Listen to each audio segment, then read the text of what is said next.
क्या आपने कभी सोचा है कि आपके जीवन में घटित हर घटना के पीछे कोई ना कोई कारण होता है? क्या आपके विचारों और कर्मों का आपके जीवन पर असर पड़ता है? क्या आप जानते हैं कि हर एक कर्म, चाहे वह अच्छा हो या बुरा, उसका एक परिणाम होता है? नमस्कार दोस्तों, आप सभी का स्वागत है पुराण टॉक्स चैनल पर, जहां हम आपको पुरानी कहानियों, प्रेरक घटनाओं और जीवन के महत्वपूर्ण सिखों के बारे में बताते हैं। आज हम आपको एक ऐसी कहानी सुनाने जा रहे हैं जो न केवल जीवन के कर्मों की महत्ता को समझाती है, बल्कि यह भी सिखाती है कि कैसे हर इंसान अपने गलत कर्मों को सुधार सकता है और सही दिशा में आगे बढ़ सकता है। हमारी आज की कहानी कर्मों की सजा एक व्यक्ति रघुनंदन की है, जो अपने बुरे कर्मों के फल को भुगतता है और फिर अपने जीवन को सुधारने की यात्रा पर निकलता है। तो आइए इस प्रेरक और विचारशील कहानी के साथ अपने जीवन में बदलाव की शुरुआत करें। आचार्य जी अपने शिष्यों के साथ एक शांत वातावरण में बैठकर साधना कर रहे थे। सब लोग ध्यानमग्न थे, लेकिन तभी सुदर्शन नामक एक शिष्य ने आचार्य जी से एक सवाल पूछा। उसने बड़े ही विनम्र स्वर में पूछा, आचार्य जी, कर्मों की सजा क्यों दी जाती है? क्या सच में कर्मों की सजा होती है? यह प्रश्न सुनकर आचार्य जी गहरे विचार में डूब गए। उन्हें यह सवाल बहुत महत्वपूर्ण लगा, क्योंकि यह जीवन के बहुत बड़े सत्य से जुड़ा हुआ था। आचार्य जी ने सुदर्शन के प्रश्न का उत्तर देने के लिए शिष्यों से कहा, सद्गति प्राप्त करने का सबसे अच्छा तरीका है कर्मों की समझ होना। तुम सब ध्यान से सुनो। मैं तुम्हें एक कहानी सुनाता हूं जो इस सवाल का उत्तर देने में मदद करेगी। रघुनंदन एक छोटे से गांव में रहता था, जहां लोग उसे एक चालाक और स्वार्थी व्यक्ति के रूप में जानते थे। वह कभी भी किसी का भला नहीं चाहता था, बल्कि अपने स्वार्थ के लिए किसी भी हद तक जा सकता था। उसका दिल काले विचारों से भरा हुआ था और उसका चेहरा हमेशा ताजगी से दूर, गहरे चिंता और घृणा से लदा हुआ था। उसका विश्वास था कि उसे दुनिया में अपने ही रास्ते पर चलकर सफलता प्राप्त करनी चाहिए, चाहे इसके लिए दूसरों को नुकसान क्यों न उठाना पड़े। रघुनंदन का मन हमेशा दूसरों के साथ बुरा करने का होता था। वह अपने साथियों से झगड़ा करता, उनके काम में रुकावट डालता और कभी किसी को खुश नहीं देखता था। जब भी वह किसी को गिरता हुआ देखता तो उसे खुशी होती, क्योंकि उसे लगता था कि इस तरह वह दूसरों से बेहतर है। वह अपने लिए सारा धन और सम्मान चाहता था, लेकिन इसके लिए उसे किसी की मदद की जरूरत नहीं थी। वह किसी भी कीमत पर अपने रास्ते में आने वाले किसी भी व्यक्ति को कुचलने में विश्वास रखता था। गांव में एक दिन ऐसा हुआ जब रघुनंदन ने एक व्यापारी से धोखाधड़ी की। व्यापारी ने उसे अच्छे पैसे दिए थे, लेकिन रघुनंदन ने उन पैसों को चुराकर उसे धोखा दिया। व्यापारी जब अपनी रकम वापस मांगने आया तो रघुनंदन ने उसे अपशब्द कहे और उसे जाने के लिए मजबूर किया। इस तरह से उसने कई लोगों से अपने फायदे के लिए छल किया, लेकिन हर बार वह अपनी चालाकी और फुर्ती से बच निकलता। लोग उसकी ये हरकतें जानते हुए भी कुछ नहीं कर पाते थे, क्योंकि वह बहुत होशियार था और हमेशा अपनी राह पर चलने में सफल होता था। रघुनंदन के इस बुरे व्यवहार का कोई अंत नहीं था। वह एक दिन किसी की जिंदगी से खेलता तो दूसरे दिन किसी और को नुकसान पहुंचाता। उसकी आंखों में किसी के लिए प्यार या दया का स्थान नहीं था। उसकी समझ में केवल एक ही बात थी, जो मैं चाहता हूं वही मुझे चाहिए, और अगर इसके लिए मुझे किसी को दुख पहुंचाना पड़े तो वह कोई बात नहीं। वह दूसरों के दर्द और तकलीफों को अपनी सफलता का रास्ता मानता था और यह उसे सुकून देता था। लेकिन रघुनंदन के अंदर एक अजीब सा भ्रम था। वह खुद को बड़ा समझता था, यह मानते हुए कि उसके पास सब कुछ है, पैसा, शक्ति और सफलता। वह सोचता था कि दुनिया में उसे कोई रोक नहीं सकता, क्योंकि वह जो भी करता था उसमें उसे जीत ही मिलती थी। लेकिन वह यह नहीं समझ पा रहा था कि हर एक गलत कदम और हर एक बुरा काम उसके जीवन में किसी न किसी रूप में लौट कर आता है। वह यह नहीं जानता था कि उसके बुरे कर्मों का कोई न कोई परिणाम जरूर होगा, भले ही वह उसे तत्काल न दिखे। रघुनंदन के मन में यह विश्वास था कि अगर वह अपनी चालाकियों से सबको हरा सकता है तो वह हमेशा विजेता रहेगा। लेकिन उसके दिल की गहराई में एक शून्यता थी जिसे वह कभी महसूस नहीं करता था।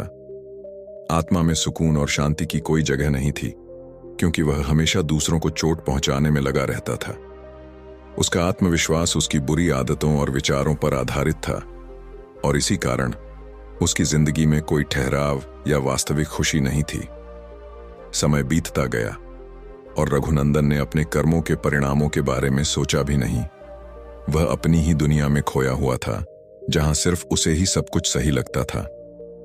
रघुनंदन के जीवन में जिस तरह के बुरे कर्म और गलत फैसले थे, उनका फल अब उसे मिलने लगा था। उसने जितनी बार दूसरों को ठगा था, उनका असर अब उसकी जिंदगी पर पड़ने लगा। एक दिन गांव में एक व्यापारी आया जो रघुनंदन से ज्यादा समझदार था। इस व्यापारी ने रघुनंदन के सारे किए गए धोखाधड़ी के कामों को समझ लिया था और उसने तय किया कि अब रघुनंदन के साथ कुछ करना चाहिए। व्यापारी ने गांव के लोगों को रघुनंदन की असलियत बता दी। गांव वाले पहले तो रघुनंदन से डरते थे, लेकिन अब वे समझ गए थे कि रघुनंदन के साथ रहने का कोई फायदा नहीं। धीरे धीरे रघुनंदन के खिलाफ लोगों का गुस्सा और अविश्वास बढ़ता गया। पहले वह जिन लोगों को नुकसान पहुंचाता था, अब वे लोग भी उसका विरोध करने लगे। उसके पुराने दोस्त जो कभी उसकी मदद करते थे, अब उससे दूर होने लगे। रघुनंदन के पास अब कोई नहीं था। उसका आत्मविश्वास धीरे धीरे टूटने लगा, क्योंकि अब वह अकेला पड़ चुका था। उसके पाप और बुरे कर्मों का असर अब उसके जीवन के हर पहलू पर दिखने लगा। एक दिन जब रघुनंदन ने किसी व्यक्ति से धन की धोखाधड़ी की थी, तो वह व्यक्ति गुस्से में आकर गांव के मुख्य न्यायाधीश के पास चला गया। न्यायाधीश ने रघुनंदन को सबके सामने बुलाया और उसकी सारी करतूतों का हिसाब लिया। रघुनंदन को यह स्थिति बेहद अपमानजनक लगी, क्योंकि वह कभी नहीं सोचता था कि उसे कभी अपनी गलती का सामना करना पड़ेगा। रघुनंदन को पता नहीं था कि उसके कर्मों का हिसाब एक दिन उसे चुकाना ही पड़ेगा। वह जब अपनी गलती पर पर्दा डालने की कोशिश करता था, तब भी उसके खिलाफ सबूत इकट्ठा हो चुके थे। लोगों का गुस्सा और नाराजगी उसे घेरने लगी थी। पहले जिस समाज में उसे सम्मान मिलता था, अब वही समाज उसे नफरत और अवहेलना से देख रहा था। रघुनंदन को समझ में नहीं आ रहा था कि वह कहाँ गलत था। वह खुद को सही मानते हुए सोचता था कि उसने किसी के साथ गलत नहीं किया, लेकिन अब उसे यह एहसास हो रहा था कि उसके कर्म ही उसकी जिंदगी को अंधेरे में ले आए थे। अब उसका हर कदम असफलता की ओर बढ़ रहा था। एक दिन उसके पुराने दोस्त, जो कभी उसके सबसे करीब थे, ने उसे अकेला छोड़ दिया। वे समझ गए थे कि रघुनंदन अब कोई भला इंसान नहीं रहा और उनके लिए उसके साथ रहना सही नहीं था। इस दौरान रघुनंदन का स्वास्थ्य भी बिगड़ने लगा था। उसकी लगातार गलत आदतें और तनाव से वह शारीरिक और मानसिक रूप से कमजोर हो गया था। उसे नींद में भी डर और बेचैनी का एहसास होता था, क्योंकि वह जानता था कि अब उसकी सारी गलतियां उसका पीछा कर रही थीं। वह कभी भी अपनी स्थिति को सुधारने के बारे में नहीं सोचता था, लेकिन अब वह इस स्थिति को बदलने के लिए कुछ नहीं कर पा रहा था। रघुनंदन के जीवन में जितनी कठिनाइयां आईं, वह उसके अपने किए हुए कर्मों का परिणाम थीं। उसकी सारी खुशियां और सुख चुराने वाले बुरे कर्म अब उसे उसी रूप में वापस मिल रहे थे। उसे समझ में आ गया था कि उसकी सफलता का कोई आधार नहीं था, क्योंकि वह दूसरों के दुखों से खुश होता था। जब भी वह किसी को नीचा दिखाता था, वह सोचता था कि वह सफल हो रहा है, लेकिन वह यह नहीं जानता था कि हर कृत्य का एक परिणाम होता है। अब वह खुद ही उस परिणाम को भुगत रहा था। रघुनंदन की सजा का समय आ गया था। पहले जिस धन और सम्मान के लिए वह किसी भी हद तक जा सकता था, अब वही उसे खाली और मायूस कर चुका था। वह अब अकेला था। उसके पास न दोस्त थे, न रिश्ते और न ही कोई सम्मान। उसकी सारी दुनिया अब बिखर चुकी थी। इस समय रघुनंदन को अपनी गलतियों का एहसास हुआ, लेकिन तब तक बहुत देर हो चुकी थी। उसका जीवन अब उसी बुरे मार्ग पर चलने के बाद बहुत ही अंधेरे में डूब चुका था। रघुनंदन का जीवन अब एक सबक बन चुका था, जो यह सिखाता था कि अपने कर्मों का परिणाम एक दिन जरूर मिलता है, और जब वह आता है तो बहुत कड़ा होता है। आचार्य जी ने शिष्यों को रघुनंदन की कहानी सुनाकर इस बात की गहराई से समझाया कि जीवन में जो कुछ भी होता है, वह हमारे कर्मों का प्रतिफल होता है। वे मुस्कुराए और कहा, देखो, तुम सबने रघुनंदन की कहानी सुनी। उसके जीवन में जो हुआ वह सिर्फ भौतिक रूप से नहीं, बल्कि उसके भीतर की आत्मा और मन पर भी असर डालने वाला था। हर व्यक्ति को उसके किए गए कर्मों का फल मिलता है, चाहे वह तुरंत दिखाई दे या कुछ समय बाद। यही जीवन का सत्य है। आचार्य जी ने धीरे धीरे शिष्यों से कहा, रघुनंदन ने जिस तरह दूसरों को ठगा, उन्हें नुकसान पहुंचाया, उसने सोचा कि वह इससे बच जाएगा। वह समझता था कि उसकी चालाकियों से उसे हर बार सफलता मिलेगी, लेकिन उसने यह नहीं सोचा कि इन बुरे कर्मों का परिणाम उसे एक दिन भुगतना ही पड़ेगा। कर्मों की सजा सिर्फ बाहरी रूप से नहीं होती, बल्कि यह हमारे अंदर की शांति और संतोष को भी छीन लेती है। रघुनंदन ने खुद को तो खुश समझा, लेकिन अंदर से वह एक गहरी उदासी और अकेलेपन का सामना कर रहा था। आचार्य जी ने शिष्यों से कहा, तुम सब समझ सकते हो कि जब हम बुरे कर्म करते हैं तो हमारा आत्मविश्वास और मनोबल टूटता है, हमारी आत्मा में शांति का अभाव होता है और यह हमसे हमारे जीवन के वास्तविक सुख को छीन लेता है। रघुनंदन की कहानी से यह सीखने योग्य है कि कर्मों का फल केवल भौतिक दुनिया तक सीमित नहीं होता, बल्कि यह हमारे भीतर के संसार को भी प्रभावित करता है।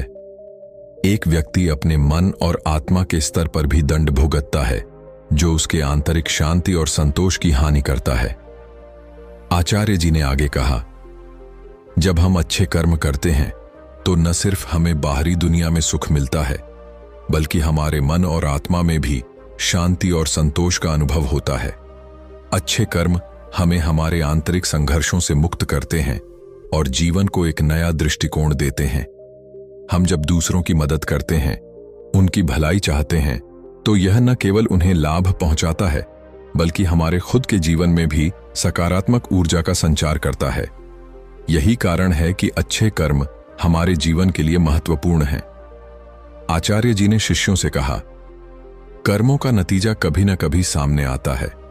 अगर हम बुरे कर्मों से बचते हैं और अच्छे कर्म करते हैं तो हमारा जीवन खुद ब खुद बेहतर हो जाता है।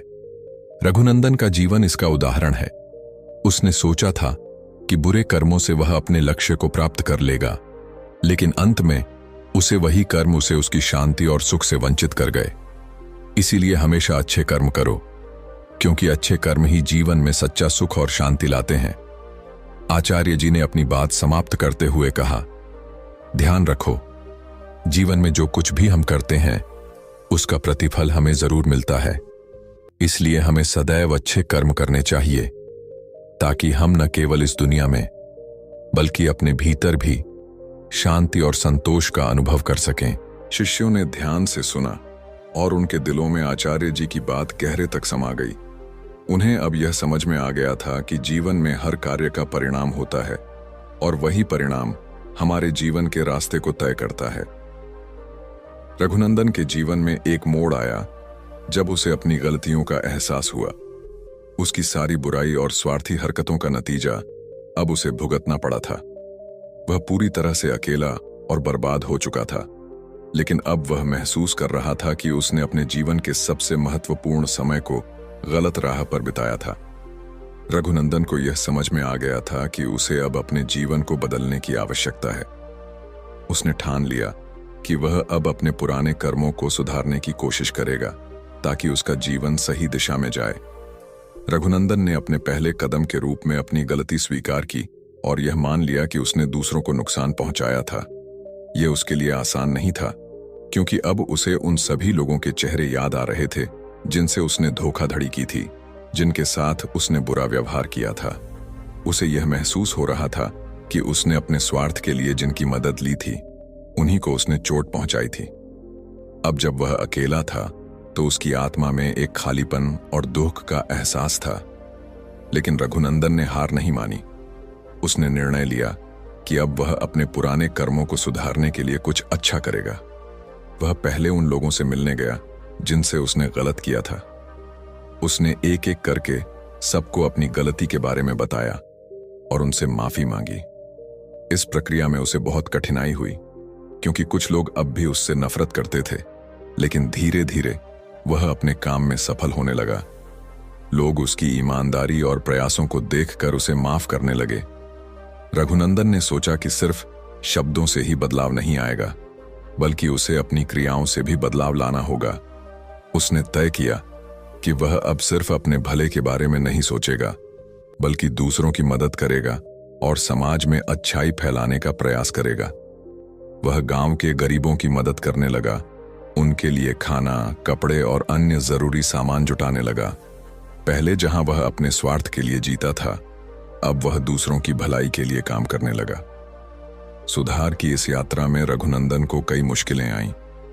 वह अक्सर सोचता था कि क्या वह अपने पुराने कर्मों को सुधारने में सफल हो पाएगा या नहीं। कई बार उसे अपने बुरे कर्मों का दर्द महसूस होता और वह सोचता था कि उसने कितनी बुरी बातें की हैं। जब वह दूसरों की मदद करता था तो कभी कभी उसे यह एहसास होता था कि उसने उन लोगों के साथ कितना गलत किया है, लेकिन फिर भी वह अपनी गलती का सुधार करने की कोशिश करता रहा। रघुनंदन ने यह भी समझा कि सिर्फ बाहरी बदलाव से कोई फर्क नहीं पड़ता, बल्कि अंदर से भी उसे खुद को बदलना होगा। वह धीरे धीरे आत्मनिरीक्षण करने लगा, अपने मन के गहरे कोनों में जाकर यह समझने की कोशिश करने लगा कि क्यों उसने पहले दूसरों को नुकसान पहुंचाया। उसने यह जाना कि उसके भीतर एक असुरक्षा और डर था, जिसकी वजह से वह दूसरों को गिराकर खुद को ऊपर उठाना चाहता था। अब वह इस डर को छोड़कर आत्मविश्वास के साथ जीवन जीने की कोशिश करने लगा। समय के साथ रघुनंदन का जीवन बदलने लगा। गांव वाले जो कभी उसे नफरत करते थे, अब उसे सम्मान देने लगे।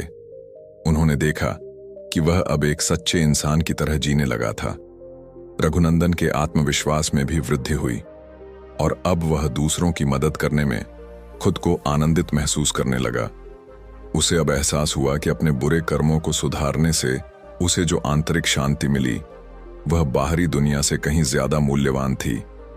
उसने समझा कि अगर वह सही रास्ते पर चले तो उसके अंदर की आत्मा को सुकून मिलेगा और उसका जीवन सचमुच खुशहाल हो सकता है। रघुनंदन की सुधार यात्रा एक लंबी और कठिन यात्रा थी, लेकिन उसने हार नहीं मानी। उसने अपने पुराने कर्मों का सामना किया, माफी मांगी और जीवन को सही दिशा में चलने का संकल्प लिया। वह अब दूसरों की मदद करता था और खुद को बेहतर इंसान बनाने की कोशिश कर रहा था। उसकी यह यात्रा न केवल बाहरी रूप में, बल्कि उसकी आत्मा में भी बदलाव लाई। अब रघुनंदन को यह समझ में आ गया था कि जीवन में सच्ची सफलता और खुशी अच्छाई और सच्चाई में ही है। रघुनंदन का जीवन अब पूरी तरह से बदल चुका था। जब उसने अपने पुराने कर्मों का एहसास किया था तो उसकी आत्मा में एक गहरी तड़प उठी थी। वह समझ गया था कि उसकी सारी गलतियां उसकी परेशानियों का कारण थीं। अब उसने अपने दिल से यह ठान लिया था कि वह कभी भी बुरे कर्म नहीं करेगा और हर हाल में अपनी गलतियों का सुधार करेगा। उसने सबसे पहले उन लोगों से माफी मांगी जिनसे उसने बुरा किया था। कुछ लोग उसकी माफी को स्वीकार करते हुए उसे माफ कर दिया, जबकि कुछ ने उसे बिल्कुल भी माफ नहीं किया। लेकिन रघुनंदन ने हार मानने का नाम नहीं लिया। वह अपनी गलती सुधारने के लिए दिन रात मेहनत करता रहा। रघुनंदन का सबसे बड़ा बदलाव तब आया जब उसने खुद को पूरी तरह से दूसरों के भले के लिए समर्पित कर दिया। पहले वह जो भी करता था सिर्फ अपने भले के लिए करता था, लेकिन अब उसकी सोच पूरी तरह बदल चुकी थी। अब वह हर कदम पर दूसरों की मदद करने के लिए तैयार रहता था।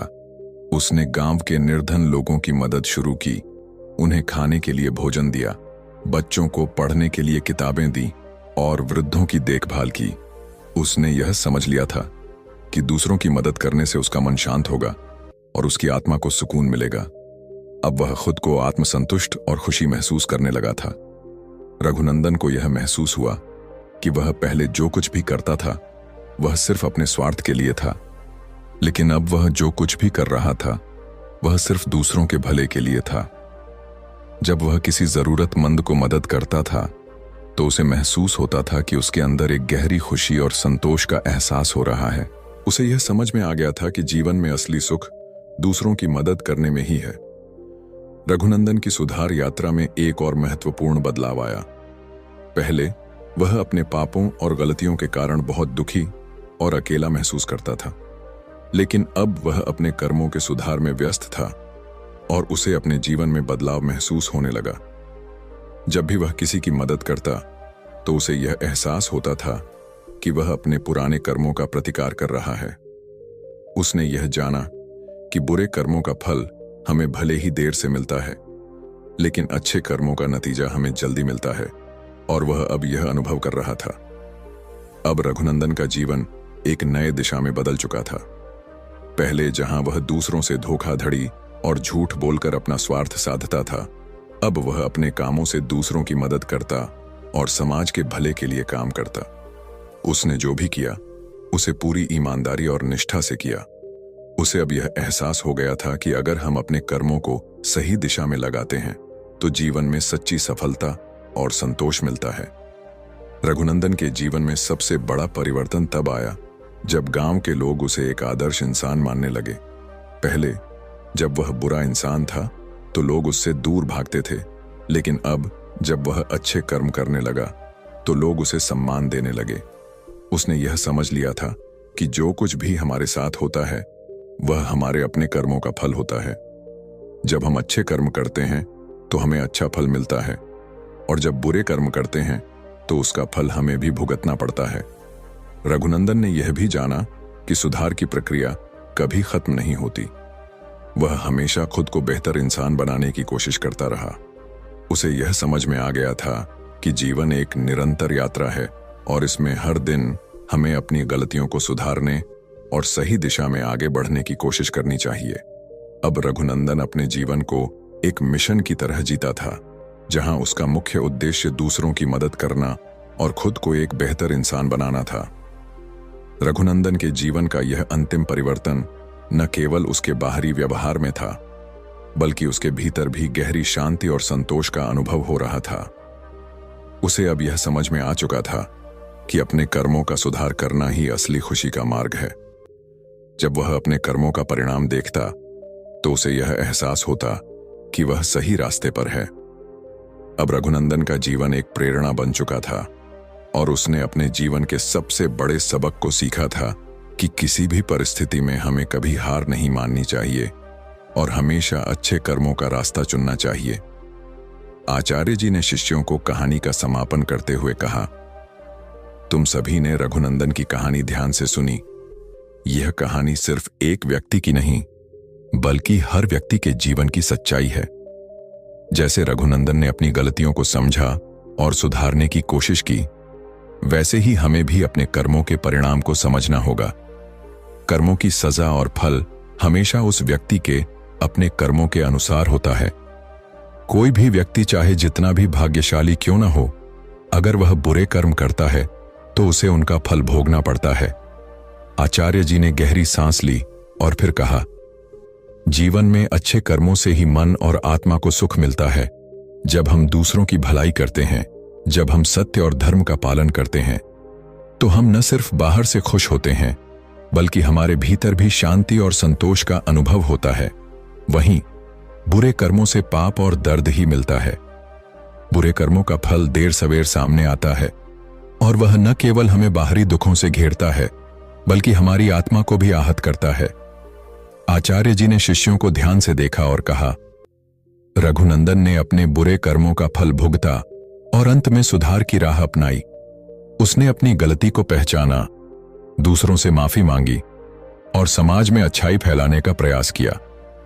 यह हमें सिखाता है कि कोई भी व्यक्ति अपने जीवन को बदल सकता है, अगर वह अपनी गलतियों को समझकर उन्हें सुधारने की कोशिश करे। फिर आचार्य जी ने सुदर्शन की ओर इशारा किया और कहा, सुदर्शन, तुमने जो सवाल पूछा था उसका उत्तर अब तुम्हारे सामने है। कर्मों का फल हमेशा मिलता है, लेकिन यह हमें न केवल शारीरिक रूप से बल्कि मानसिक और आत्मिक रूप से भी प्रभावित करता है। अच्छे कर्मों से हम संतोष, शांति और सुख प्राप्त करते हैं, जबकि बुरे कर्मों से हम अंदर से खोखले होते जाते हैं। इसीलिए हमेशा अच्छे कर्म करो ताकि तुम्हारा जीवन सही दिशा में जा सके।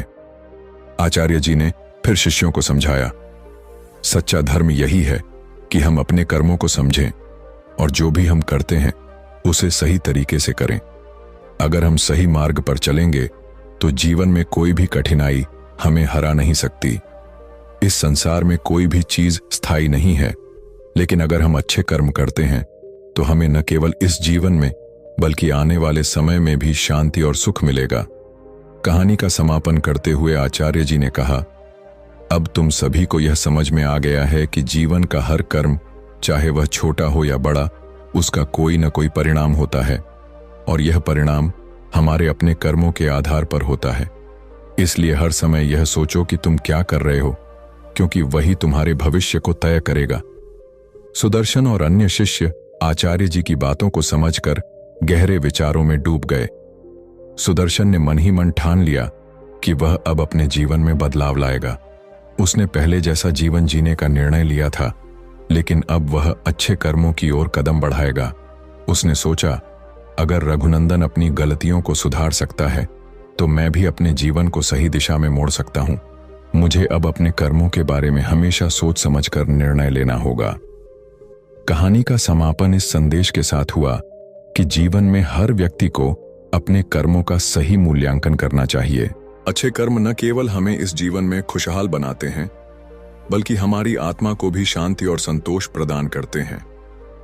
इस तरह आचार्य जी ने अपने शिष्यों को जीवन के महत्वपूर्ण सबक सिखाए और उन्हें यह समझाया कि जीवन में कर्मों का फल अनिवार्य होता है और यह हमें हमेशा अच्छे कर्म करने की प्रेरणा देता है। तो दोस्तों, इस कहानी के माध्यम से हमने सीखा कि हमारे कर्म ही हमारे जीवन का दिशा तय करते हैं। चाहे हम कितनी भी कठिनाइयों में हों, अगर हम अपने कर्मों को सही दिशा में मोड़ लें तो हमें अपने जीवन में सुकून और संतोष मिल सकता है। रघुनंदन की तरह हम भी अपने कर्मों की सजा से बच सकते हैं अगर हम सुधार की राह पर चलें। अब अगर आपको यह कहानी पसंद आई हो तो कृपया पुराण टॉक्स चैनल को सब्सक्राइब करना न भूलें। हम आपके लिए इसी तरह की और भी प्रेरक कहानियां लाते रहेंगे। आखिर में हमें यह बताइए कि अगली कहानी किस विषय पर होनी चाहिए। क्या आप चाहते हैं कि हम अगली कहानी किसी और पुराने कर्मकांड पर आधारित एक और प्रेरक कहानी पर लाएं, या फिर किसी और मजेदार विषय पर? अपने सुझाव हमें कमेंट करके जरूर बताएं।